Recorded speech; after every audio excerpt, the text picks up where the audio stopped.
In our last episode, we embedded a secret message into the previous video, like raisins in a hot bun of cinnamon bread. We actually embedded 3 questions. Why are you on this course? How would this course help you? And what do you hope to accomplish in this course? And if you haven't done that already, please go back to the previous video and answer those 3 questions, because those questions are going to help you on your journey of excellence. Please note, we said excellence and we did not say perfection, because we believe excellence is attainable and perfection is elusive. Back to the show. So, in this episode, we want to talk about why your science exists. I remember in one of our workshops, I met a brilliant scientist with a great sense of humor. And when I asked her about what she was working on, she talked to me about the passivation layer on silicon oxide chips when they're put under a high temperature of 450 degrees Celsius. I know what you're thinking. So when I talked to that brilliant scientist, Elmira, and I asked her, I'm like, can you tell me a bit about the why behind your research? She said, all right, Tarek, that's easy.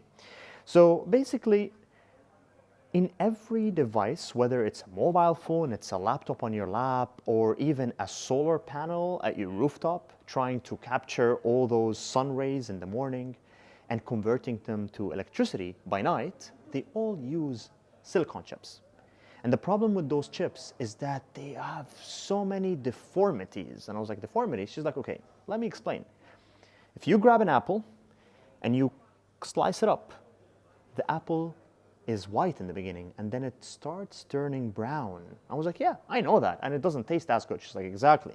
What happens to the surface of the slices is oxidization. And that's exactly what happens when we're slicing up the silicon chips before we put them into our mobile phones and gadgets. And this exact oxidization, Tarek, is what's making our gadgets not as effective. Do you know that moment when you're scrolling through your Instagram story and you lose your charge? That's what I'm trying to make better. That's that your phone has a better charge, that the solar panels are able to harness and capture a lot more energy than what we have today. And at that moment, I was like, oh my God, I know exactly why Elmira is doing her research. If you would like to know more about Elmira's research, please click the link below. We have added a talk where she is going to pitch her amazing innovations that she has patented already in under 3 minutes, in a very engaging and simple manner. And this concept about why your science exists has been used in a lot of other fields. And the main idea here is that our audience is not intuitively interested in our existing projects.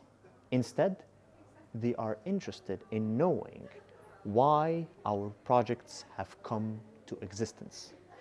That is the basic premise. And if you want to see more examples of where this concept of the why, the how, and the what has been used in business, in civil rights movements, or in innovations in the aviation industry, check out the link that we have kept below for Simon Sinek's TED Talk about how leaders inspire change through their speech. For this episode, let's work with the why.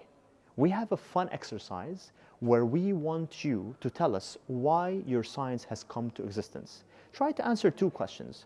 Why is this research area being developed at the moment?